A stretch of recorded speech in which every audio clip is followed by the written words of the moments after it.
আসসালামু আলাইকুম বন্ধুরা, কেমন আছেন আপনারা? আশা করি সবাই ভালো আছেন। আলহামদুলিল্লাহ আমিও ভালো আছি। আবার একটি নতুন ভিডিও নিয়ে আপনাদের সঙ্গে চলে এসেছি মিজানুর রহমান আজারির ওয়াজ। আপনারা যারা যারা মিজানুর রহমান আজারির ওয়াজ শুনতে ভালোবাসেন তারা ফুল ভিডিওটি দেখতে থাকেন, আশা করি ভালো লাগবে। আগের নবীরা হায়াত পেয়েছে 1000 বছর, 2000 বছর। আগের নবীর উম্মতেরা হায়াত পেয়েছে 800 বছর, 1200 বছর। আমাদের নবী পৃথিবীতে বেঁচে ছিলেন কয় বছর? সবাই বলেন। এবং সুনানে তিরমিজির হাদিস, আল্লাহ রাসূল সাল্লাল্লাহু আলাইহি ওয়াসাল্লাম বলেছেন, আ'মারু উম্মতি মা বাইনা আস-সিত্তিন ইলা 70। আমার উম্মতের গড় বয়স হবে 60 থেকে 70।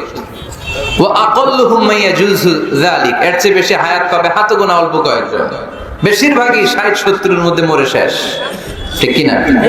এখন আমাদের সমাজের কি অবস্থা? এটাই তো। কাঁদতে লাগলেন, আল্লাহ আগের উম্মতেরা হায়াত পেয়েছে 1000 বছর, ইবাদত করেছে বেশি। আমার উম্মতেরা 60 আর 70 এর মাঝখানে মরলে এদের নসিবে কি হবে? আমার উম্মতের তো ইবাদতের সংখ্যা কম। আবার কান্না শুরু করলেন, মন খারাপ। আল্লাহ দেখে নবীর যে মন খারাপ আল্লাহ দেখে। আল্লাহ নাজিল করলেন, ইন্না আনজালনাহু ফি লাইলাতিল কদরি ওয়া মা আদরাকা মা লাইলাতুল কদর লাইলাতুল কদরি খায়রুম মিন আলফি শাহর। সুবহানাল্লাহ পড়েন। আল্লাহ বলে, নবী আপনি কাঁদবেন না, আপনার চোখের পানি আমার সহ্য হয় না। অন্যান্য নবীর উম্মতদেরকে হায়াত দিয়েছি বেশি, কদরের রাত দেই নাই। আপনার উম্মতকে যদিও হায়াত লম্বা দেই নাই, কিন্তু আপনার উম্মতকে আমি লাইলাতুল কদরের রাত দিয়েছি গো নবী। লাইলাতুল কদরি খায়রুম মিন আলফি শাহর, 1000 মাসের চেয়ে সেরা। এই এক কদরের রাতে যদিও 60 থেকে 70 বছরের মধ্যে মারা যাবে, কিন্তু এই এক কদরের রাতে ইবাদত করলে 1000 বছর ইবাদত করলে যে সওয়াব, তার চেয়ে বেশি সওয়াব আপনার উম্মতের আমলনামায় ঢুকায় দিবে কে? আল্লাহ। খায়রুম মিন আলফি শাহর, 1000 বছর। 1000 বছরে হয় 83 বছর 4 মাস। আলফি শাহর 1000 মাস, 1000 মাসে হয় 83 বছর 4 মাস। এজন্য কদরের রাতে ইবাদত করতে রাজি আছেন তো? বিশ্বনবীর যেখানেই মন খারাপ, মন ভালো করে দেয় কে? আল্লাহ। সর্বশেষ কিয়ামতের ময়দানে মাকামে মাহমুদে বিশ্বনবী সিজদায় পড়ে কাঁদবেন। আল্লাহ বলবেন, জিব্রাইল যাও, দুনিয়ায় কান্না সহ্য করতে পারি নাই, আজ কিয়ামতের ময়দানেও আমি আমার নবীরে কাঁদতে দেব না। ইযহাবিয়া জিব্রাইল কুল্লাহু মা ইউবকিক, যে আমার নবীরে বলো, নবী আপনি কাঁদেন কেন? সাইয়েদনা জিব্রাইল যে বললেন, নবী আল্লাহ জিজ্ঞেস করেছেন আপনার কান্নার কারণ কি। বিশ্বনবী তখনও সিজদা থেকে মাথা তোলেন না, সিজদায় পড়ে উত্তর দেয়, উম্মতি উম্মতি উম্মতি উম্মতি রব্বি হাবলি উম্মতি। আল্লাহ আমার গুনাহগার উম্মতের কি হবে? আল্লাহ আমার উম্মতের কি হবে? আল্লাহ আমার উম্মতের কি হবে? আল্লাহ বললেন, জিব্রাইল তাড়াতাড়ি যাও, আমার নবীর কান্না আমার সহ্য হয় না।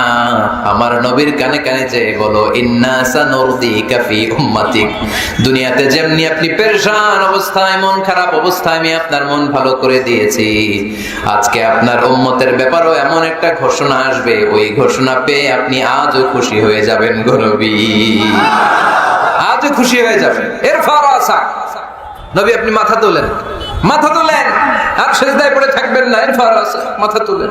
সাল তুতা, কি চাইবেন চান, দিয়ে দেব। ওয়াশফা তুশাফা, যার জন্য রেকমেন্ডেশন করবেন, যার জন্য সিগনেচার করে দিবেন, যার জন্য সুপারিশ করে দিবেন, তার সুপারিশই কবুল করে নেব। চিল্লায় কোন সুবহানাল্লাহ। এরপর বিশ্বনবী সুপারিশ করতে শুরু করবেন আর আমাদেরকে জান্নাতে ঢোকাতে শুরু করবেন। তারপরেও নবী ক্ষান্ত হবেন না। এরপর একটা পতাকা হাতে নেবেন, ওই পতাকার মধ্যে লেখা আলিফ লাম হা মিম দাল, মানে আলহামদু, লিওয়াউল হামদ, প্রশংসার পতাকা। ওইটা নিয়ে জান্নাতের দরজার সামনে দাঁড়াবেন। তখনও পেরেশান, সবাইকে নিয়ে, উম্মতের সব জান্নাতীদেরকে নিয়ে বিশ্বনবী দরজার সামনে দাঁড়িয়ে নক করবেন। ভিতর থেকে জিজ্ঞেস করা হবে, মান আনত, কে আপনি? আল্লাহ রাসূল বলবেন, আনা মুহাম্মদ। তখন রক্ষী ফেরেশতা বলবে, ঠিক আছে, আল্লাহ বলেছে আপনার আগে কারো জন্য যেন এই দরজা না খুলি। মুহূর্তের মধ্যে জান্নাতের দরজা খুলে দেয়া হবে। বিশ্বনবী প্রশংসার পতাকা নিয়ে সব উম্মতকে নিয়ে জান্নাতে ঢুকে যাবে। ওয়ালা সাউফা ইউতিকা রাব্বুকা ফাতারদা, নবী গো আপনি নিরাশ হবেন না, ভয় পাবেন না, হাল ছেড়ে দিবেন না, আমার উপর ভরসা রাখেন। আপনার বিপদ আছে যেখানে, আমি আল্লাহ। বিশ্বনবী যেখানে বিপদে পড়েছেন, বিপদ থেকে উত্তরণ করেছে কে? এরপরে বিশ্বনবীর আল্লাহ স্মরণ করায় দিচ্ছেন, নবী আলম ইয়াজিদিকা ইয়াতীমান ফাআওয়া ওয়া ওয়াজাদাকা দাল্লান ফাহাদা। সুবহানাল্লাহ পড়ুন। তার মানে শপথ, রাতের শপথ, দিনের শপথ শেষ, কনফার্মেশন শেষ, এবার রিমাইন্ডার, স্মরণ করায় দিচ্ছে, নবী গো, আলাম ইয়াজিদকা ইয়াতীমান ফাআওয়া, আমি কি আপনার ইয়াতীম পাই নাই? আল্লাহ রাসূল সাল্লাল্লাহু আলাইহি ওয়াসাল্লাম যে ইয়াতীম ছিল জানেন? দুনিয়ায় আসার আগেই বাবা হারিয়েছেন, 6 বছর বয়সে মা হারিয়েছেন, মা ইন্তেকালের পরে দাদা আব্দুল মুত্তালিবের কাছে মানুষ হয়েছেন মাত্র 2 বছর। আল্লাহ রাসূলের বয়স যখন 8, দাদাকেও হারিয়েছেন। তারপরে চাচার কাছে ইয়াতীম নবী মানুষ হয়েছেন। আল্লাহ বললেন, নবী টেনশন কিসের? ওই যে আপনি ছোট্টবেলায় ইয়াতীম ছিলেন, আমি নিজেই আপনার চাচার মাধ্যমে আপনার লালন পালনের ব্যবস্থা করে দিয়েছি, আমি পথ দেখিয়েছি। আপনি ছিলেন দল্লান। দল শব্দের একটা অর্থ হচ্ছে ভ্রষ্ট বা গোমরা। আল্লাহ রাসূল কি ভ্রষ্ট ছিল? গোমরা ছিল না। আল্লাহ রাসূল ভ্রষ্ট ছিলেন না, গোমরা ছিলেন না। যদিও অফিসিয়ালি তিনি 40 বছর বয়সে নবী হয়েছেন, কিন্তু ওনার 40 বছরের আগের জীবনেও আমাদের জন্য অনুকরণীয়, অনুপম আদর্শ। চিল্লায় বলেন ঠিক কি না? এখানে দলের অর্থ হচ্ছে, নবী, you are searching the right way, then I guided you to the right way. You are searching the truth. আপনি সত্য পথ খুঁজছিলেন, খুঁজে পাচ্ছেন না, কোনটায় কোনটায়। আপনি পথ হারা পথিকের মতো খুঁজছিলেন। অনেক সময় হয় না কি রে, টাঙ্গাইল যাব, রাস্তা কি এইটা না ওইটা? মাঝে মাঝে আমরা দোদুল্যমান থাকি, আছে না নাই? আল্লাহ বললেন, নবী আপনি সত্য খুঁজছিলেন, সত্য কি এদিকে না ওদিকে? আমি বললাম, নবী ওই দিকে নয়, আপনি এই দিকে যান। এভাবে আমি আপনার পথ দেখিয়েছি। চিল্লায় গেলেন সুবহানাল্লাহ। আমরা যখন পথ ভুলে যাই, পথ দেখায় কে? জোরে বলতে হবে কে? আল্লাহ। আমি যদি কোনদিন পথ ভুলে যাই, হাত ছানি দিয়ে কাছে নিও, মমতার বন্ধনে আমায় বেঁধে সব ভুল ক্ষমা করে দিও। পড়েন, আমি যদি কোনদিন পথ ভুলে যাই, হাত ছানি দিয়ে কাছে নিও, মমতার বন্ধনে আমায় বেঁধে সব ভুল ক্ষমা করে দিও। চিল্লায় পড়তে হবে আমিন। এটা কিন্তু একটা দোয়া। যদি আল্লাহ পথ ভুলে যাই, পথ দেখায় দিও। প্রতিদিনই কিন্তু এই দোয়াটা পড়ি সূরা ফাতিহায়, ইহদিনাস সিরাতাল, সবাই বলেন ইহদিনাস সিরাতাল। ও Allah, show us the right path, show us the correct path, show us the straight path. Allah সোজা রাস্তা দেখান, যে রাস্তা শুরু হয়েছে দুনিয়ায়, ঢুকে গিয়েছে জান্নাতে। ওয়াজাদাকা দাল্লান, আপনি পথ খুঁজছিলেন, আমি আপনার পথ দেখিয়েছি। ওয়াজাদাকা আইলান ফাআগনা, আপনি ছিলেন নিঃস্ব, আমি আপনাকে ধনাঢ্য বানিয়েছি। নির্ধারিত সময়ে বিশ্বনবী তেলাওয়াত করতেন, আর ওই তেলাওয়াতের সময় আবু জাহেল, উতবা, শাইবা, ওয়ালিদ ইবনে মুগীরা সবাই লুকিয়ে লুকিয়ে বিশ্বনবীর ঘরের চারদিকে কান পেতে মধুর কণ্ঠের তেলাওয়াত শুনতো। ফ্রি ফ্রি আরামসে শুনতো এই তেলাওয়াত।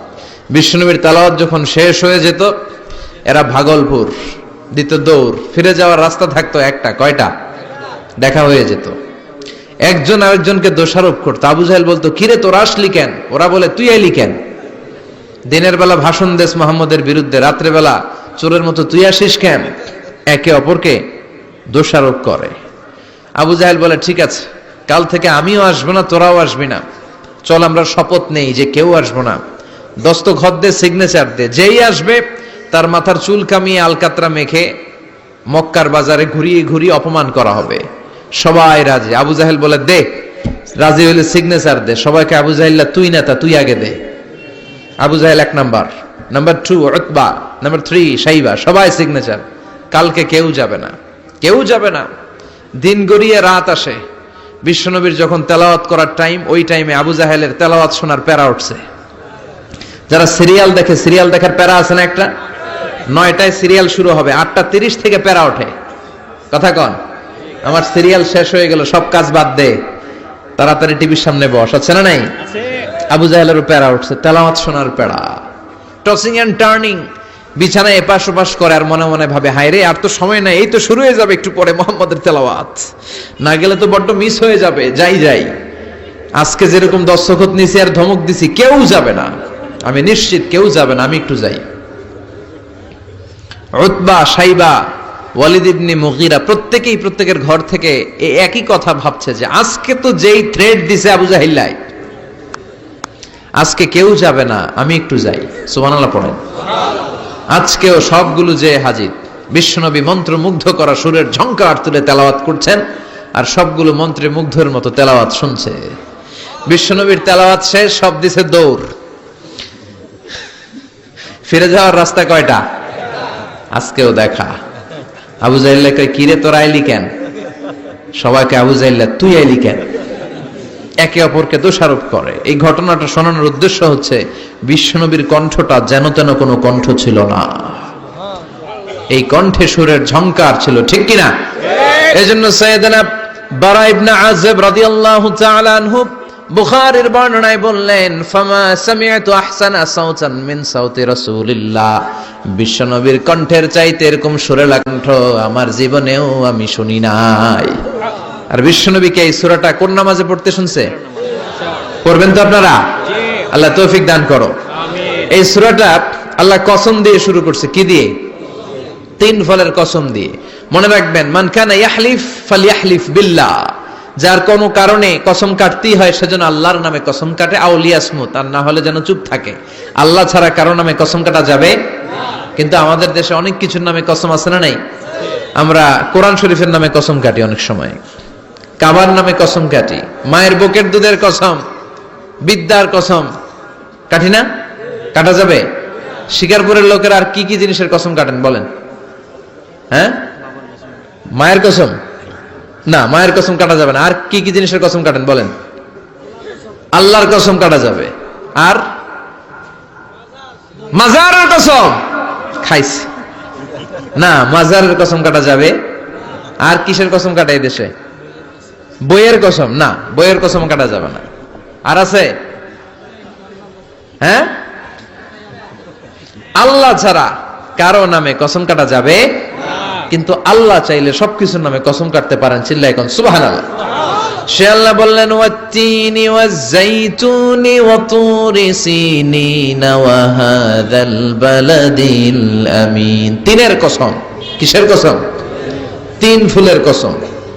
এজন্য আল্লাহ বলেছেন ওয়াত-তিন। চিল্লায় বলেন, কি পড়েছেন?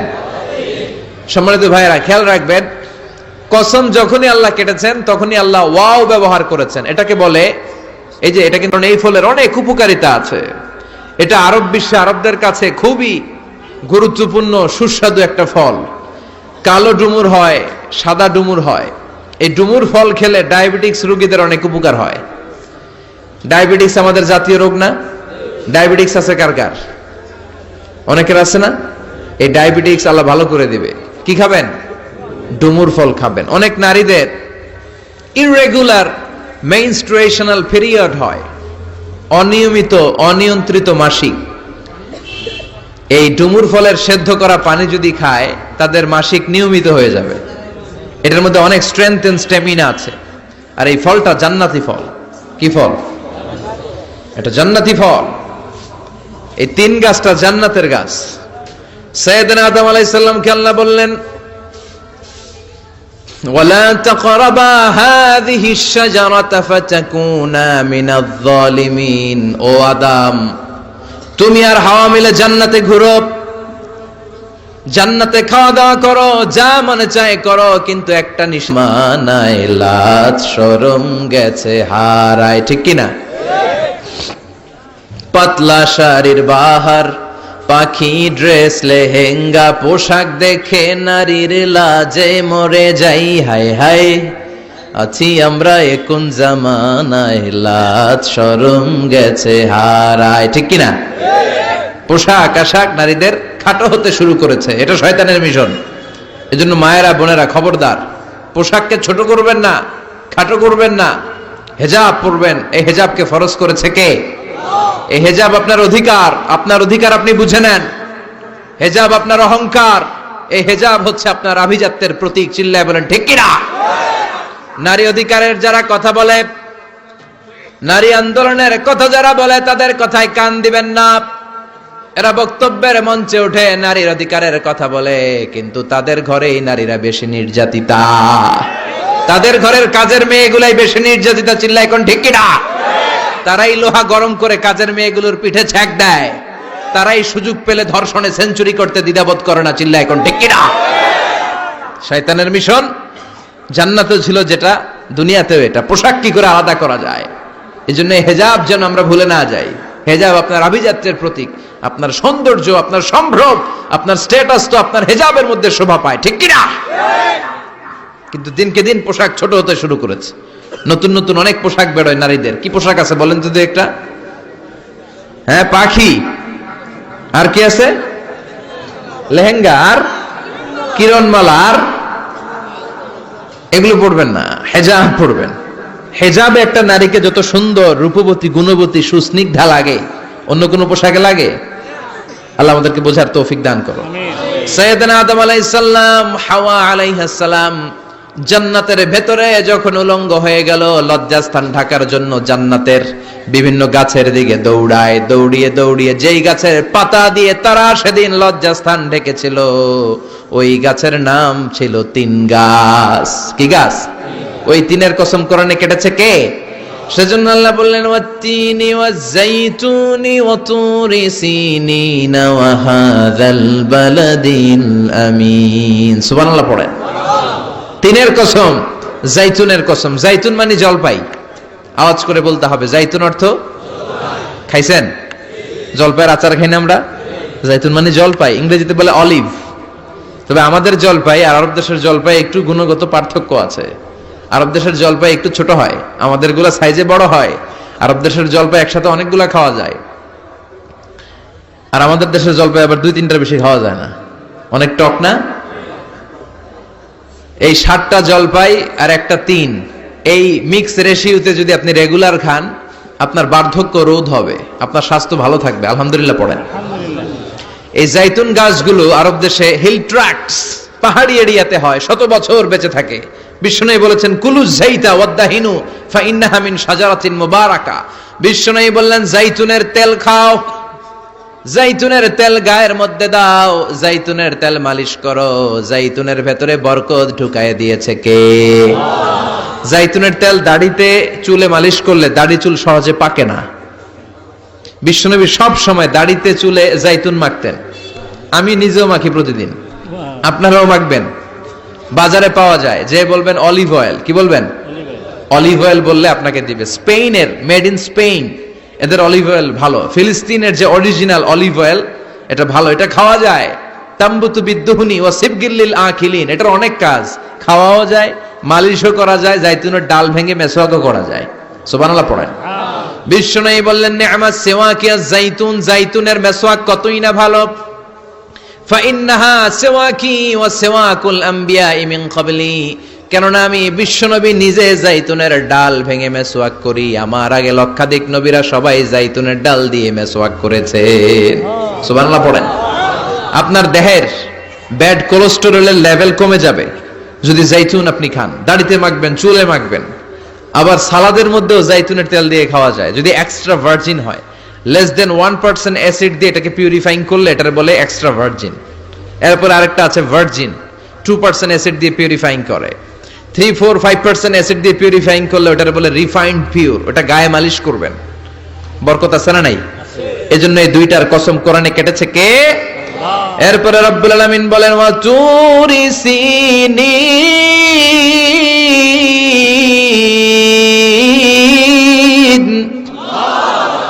আমি তিন আর জাইতুনের কসম যেমনি কোরআনের মধ্যে করলাম, সাথে সাথে তুর পাহাড়ের কসম কাটলাম। সুবহানাল্লাহ পড়েন। সাউথ সাইনা, দক্ষিণ সিনাইয়ে এই তুর পাহাড়ের অবস্থান। মিশরে 2টা জেলা আছে, উত্তর সিনাই, দক্ষিণ সিনাই। এই দক্ষিণ সিনাইতে 2285 মিটার উঁচু এই পাহাড়। সাইয়েদনা মুসা আলাইহিস সালাম এই পাহাড়ে উঠে কথা বলতেন কার সাথে? তাওরাতের মতো কিতাবকে আল্লাহ তাআলা কাঠের তক্তার মধ্যে লিখে এই পাহাড়ের উপর নাজিল করেছে। কাঠের তক্তা চিনেন? কাঠ দিয়ে মোটা মোটা তক্তা বানায় না?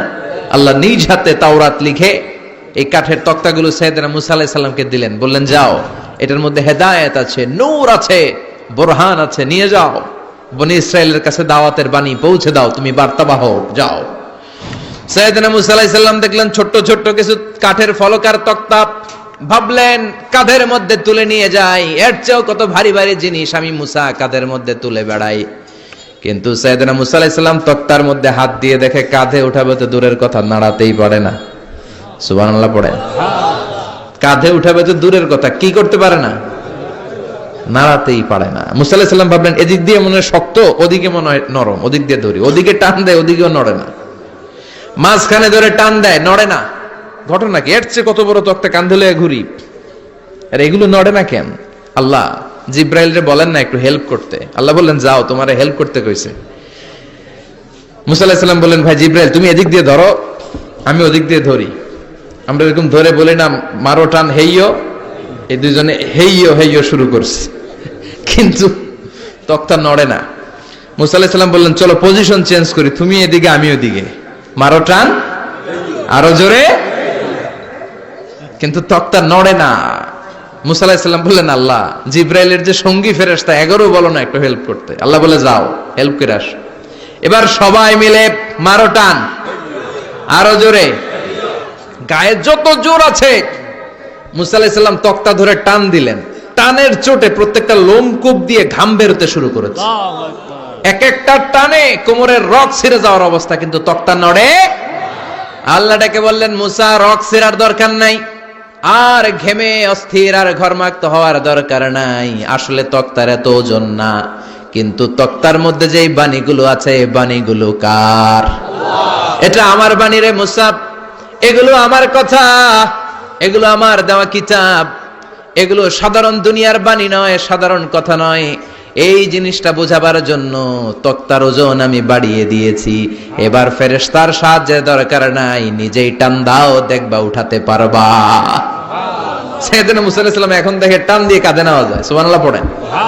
এই যে তুর পাহাড় তিনি মুসা আলাইহিস সালামকে দিয়েছিলেন, যেই পাহাড়ের উপরে, পাহাড়টার নাম তাওরাত কিতাব যে তিনি দিয়েছিলেন, যে পাহাড়ের উপরে, এই পাহাড়টার নাম কি?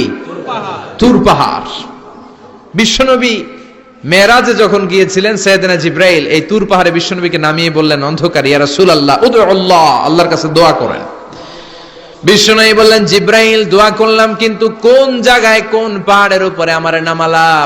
আমি তো এলাকা চিনি না, পাহাড় চিনি না, কোন পাহাড় এটা? সাইয়েদনা জিব্রাইল বললেন নবী হাদিহি জাবাল মুসা তুরে সাইনা, এটা আপনার ভাই মুসার পাহাড়, তুর পাহাড়। সুবহানাল্লাহ। এটার চূড়ায় বিশ্বনবী দোয়া করেছেন। এবং ইয়াজুজ মাজুজের আক্রমণ থেকে বাঁচার জন্য ঈসা আলাইহিস সালাম কিয়ামতের আগে সব মুমিন বান্দাদেরকে নিয়ে তুর পাহাড়ের উপরে উঠবে। সুবহানাল্লাহ পড়ে।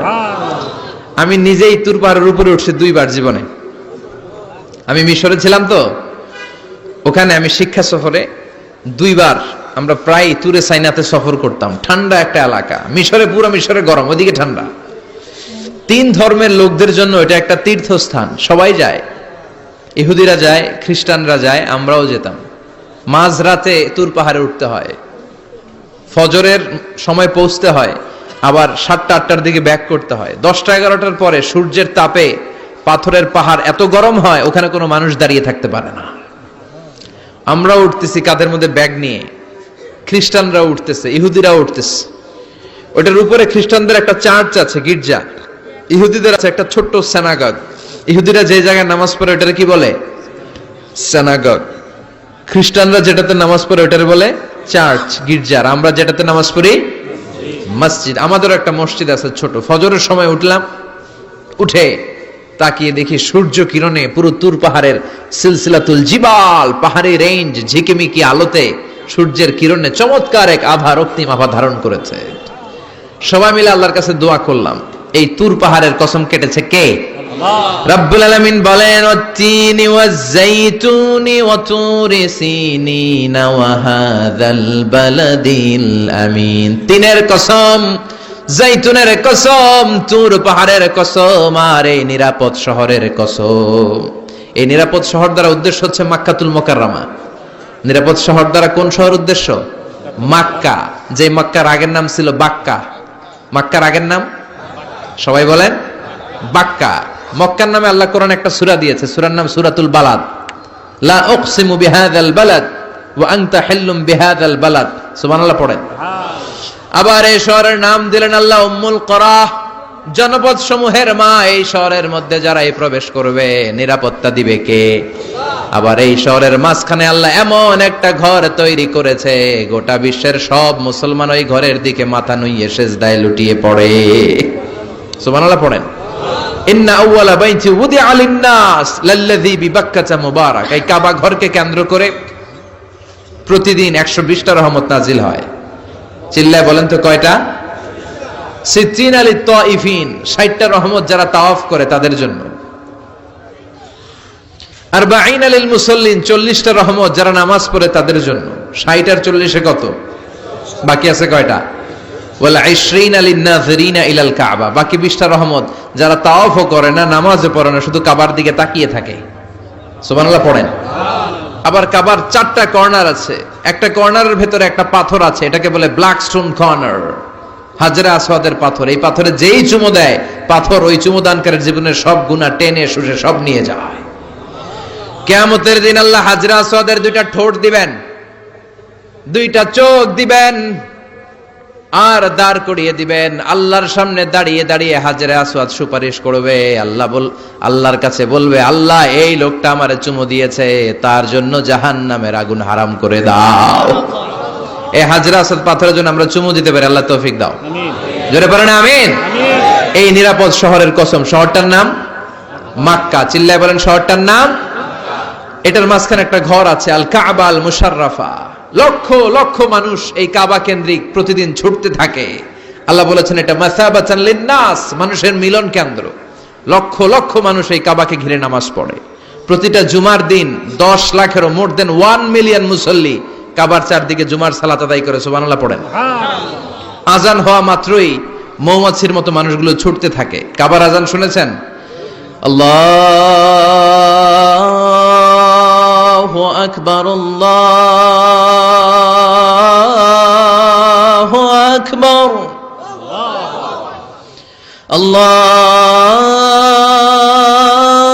আল্লাহু আকবার,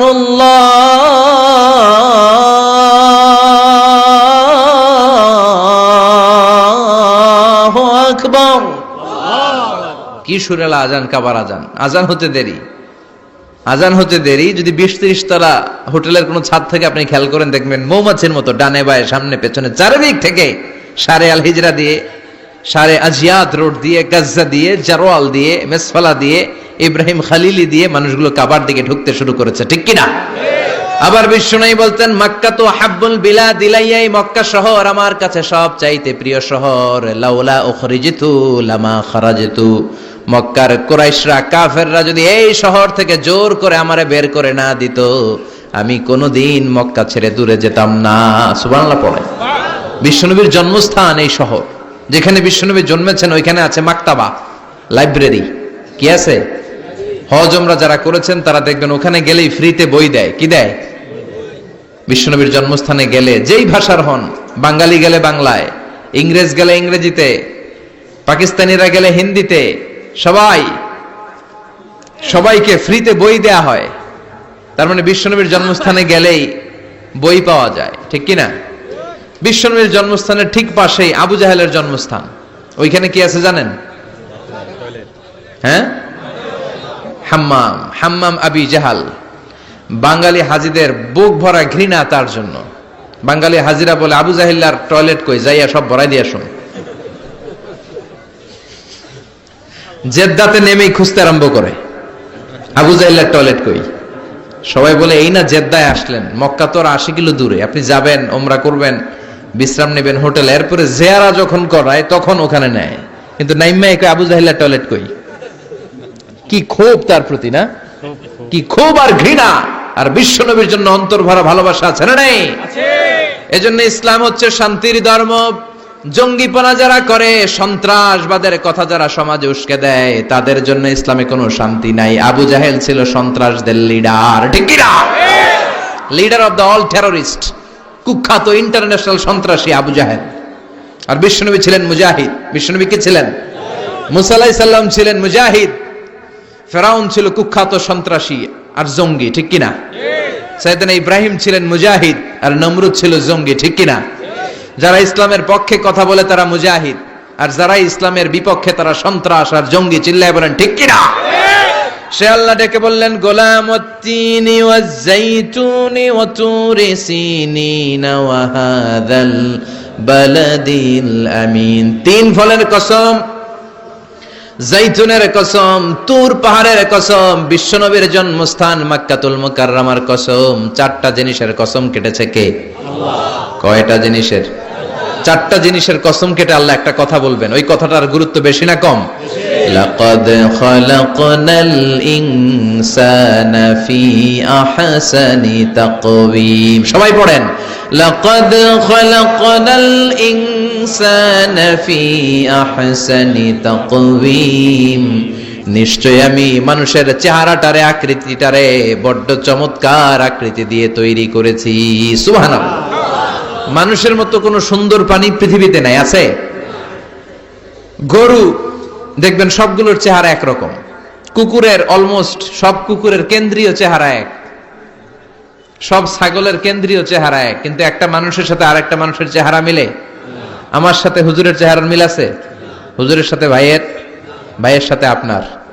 700 কোটি মানুষ নাকি পৃথিবীতে এখন আছে, এই 700 কোটির সাথে একটার লগে আরেকটার মিলে? কত 700 কোটি ময়রা কবরে ভূত হয়ে রয়েছে, একটার সাথে আরেকটার মিল ছিল? আরো কত 700 কোটি যে কিয়ামতের আগে আসবে, একজনের সাথে আরেকজনের চেহারার কোনো মিল খাবে? এরপর আপনি হিউম্যান অ্যানাটমি নিয়ে গবেষণা করেন, পায়ের পাতা থেকে শুরু করে মাথার তালু পর্যন্ত একটার পর একটা অঙ্গ এমন ভাবে আল্লাহ তৈরি করেছে, পৃথিবীর কোন ডিজাইনারের কোন ডিজাইন দ্বারা এটাকে মাপজোক আর পরিমাপ করা সম্ভব না। চিল্লায় বলেন ঠিক কিনা? এজন্য আল্লাহ বললেন লাকাদ খালাকনাল ইনসানা ফি আহসানি তাকওয়িম। মানুষকে চমৎকার আকৃতি দিয়ে তৈরি করেছে কে? আল্লাহ। আমাদের যে অঙ্গটা ঠিক যেখানে বসানো দরকার, ঠিক সেই অঙ্গটা আল্লাহ তাআলা ওইখানেই বসিয়েছে, ঠিক কিনা? আল্লাহর সৃষ্টির মধ্যে কোনো খুঁত ধরার, ভুল ধরার ক্ষমতা কারো আছে? এক লোক বট গাছের তলায় বসে বিশ্রাম নিচ্ছে, আর বট ফল দেখে অবাক যে এত মোটা বট গাছ, ফলগুলো এত ছোট। বট ফল ছোট হয় না নাকি এত বড়? আর পাশেই ছিল কুমড়া গাছ, লাউ গাছ। আল্লাহরে গালে দিতেছে, আল্লাহর কি রুচি! চিকন চিকন কুমড়া গাছ, চিকন চিকন লাউ গাছ, এত বড় ফল, আর ইয়া মোটা বট গাছ, এতটুকু ফল। আল্লাহর গালি দিতে দিতে ঘুমায় গেছে। আল্লাহরে গালি মারতে মারতে কখন যে ঘুমায় গেছে নিজেও জানেন। হঠাৎ একটা বট ফল পড়ছে একেবারে নাকে, লাফ দিয়ে উঠেছে। উঠে দেখে নাক দিয়ে রক্ত বেরোচ্ছে, ব্লিডিং। নাকের রক্ত মুছে আর পড়তে আরম্ভ করছে আলহামদুলিল্লাহ। কি পড়ে? মনে মনে কয় আল্লাহরে কেন গালি দিলাম? ওই কুমড়া যদি এইখানে হইতো, ওই লাউ যদি এইটার উপরে হতো, কুমড়া যদি একটা নাকের উপরে পড়তো, আমি নিজেই কুমড়া হয়ে যাইতাম, ঠিক কিনা? সুবহানাল্লাহ পড়েন। মা খালাকতা হাযা বাতিলা। এমনি এমনি আল্লাহ কিছু বানায় নাই, যেখানে যেটা যতটুকু দরকার সেটা করে দিয়েছে কে? আল্লাহ। চোখ যেখানে থাকা দরকার চোখ দিছে কে? আল্লাহ। নাক যেখানে দরকার নাক দিছে কে? আল্লাহ। চোখ কান এদিকে না হয়ে যদি অন্যদিকে হইতো সুবিধা হইতো? চোখ দুইটা মনে করেন এদিকে নাই, আছে এদিকে, এদিকে একটা চোখ, এদিকে, সুবিধা হইতো? খাওয়ার সময় আমরা প্রথমে দেখি, নাক দিয়ে শুকি, তারপরে মুখে মারি, ঠিক কিনা? তো চোখ যদি পিছনে হইতো, প্রত্যেকটা খাবার নিয়ে চোখটা দেখানো লাগতো এইভাবে, তাই না? নাকও যদি এইখানে না হয়ে এদিকে নাকটা হইতো, খাবার নিয়ে ঘ্রাণ শুকতে চাইলে পেছনে নিয়ে। দেখেন কি সেটিং! চোখ যদি এইখানে না থেকে মাত্র 2 ইঞ্চি উপরে যদি আল্লাহ দিত, এদিকে একটা চোখ এদিকে একটা চোখ, সেজদা দিতে পারতেন? চোখ বন্ধ করে সেজদা দেওয়া লাগতো, ঠিক কিনা? ফুটবল খেলতে পারতেন? ফুটবলে হেড দিলেই ডিমের মতো পোষ হয়ে যেত চোখ দুইটা। সুবহানাল্লাহ পড়বেন না? দেখেন কানের কি সেটিং! কান যদি এইখানে না দিয়ে এই কানটা আল্লাহ এই বগলের নিচে দিত,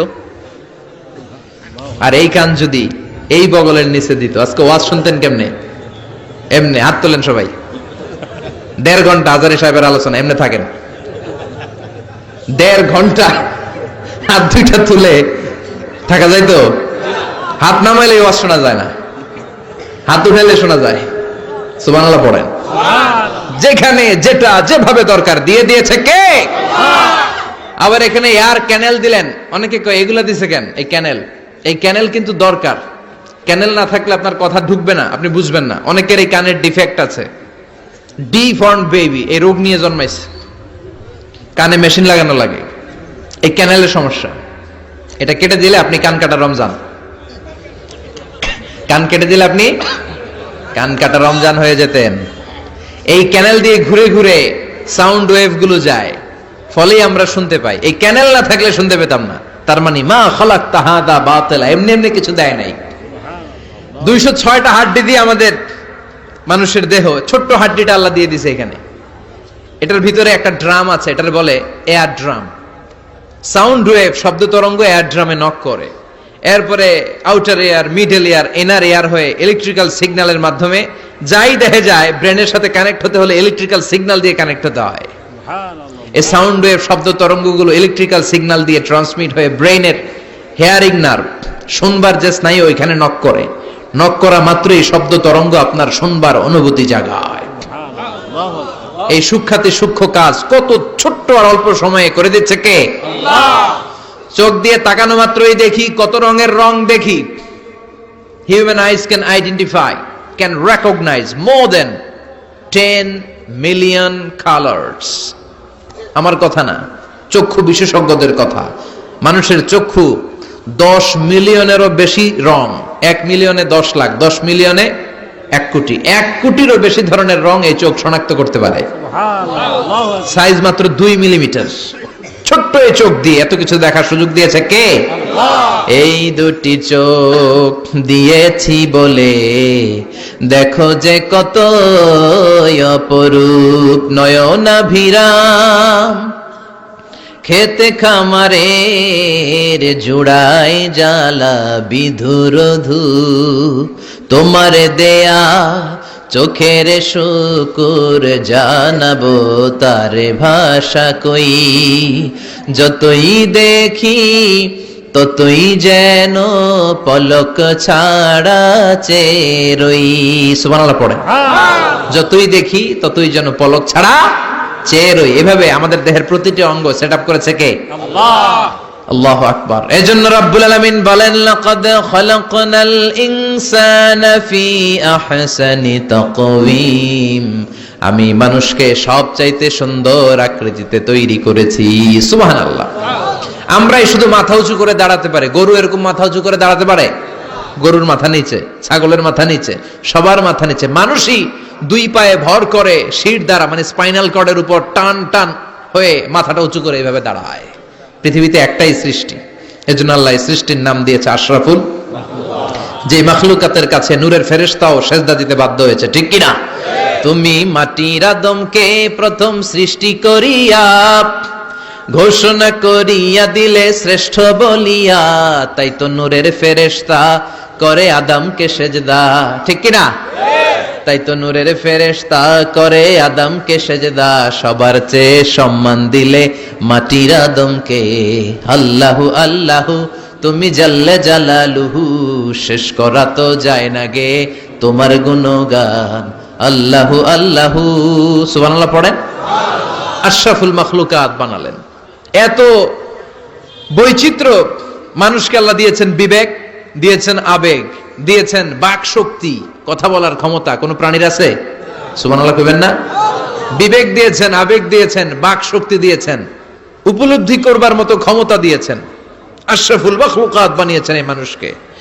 এই মানুষের মধ্যে আল্লাহ অনেক ক্যাপাসিটি দিয়েছেন।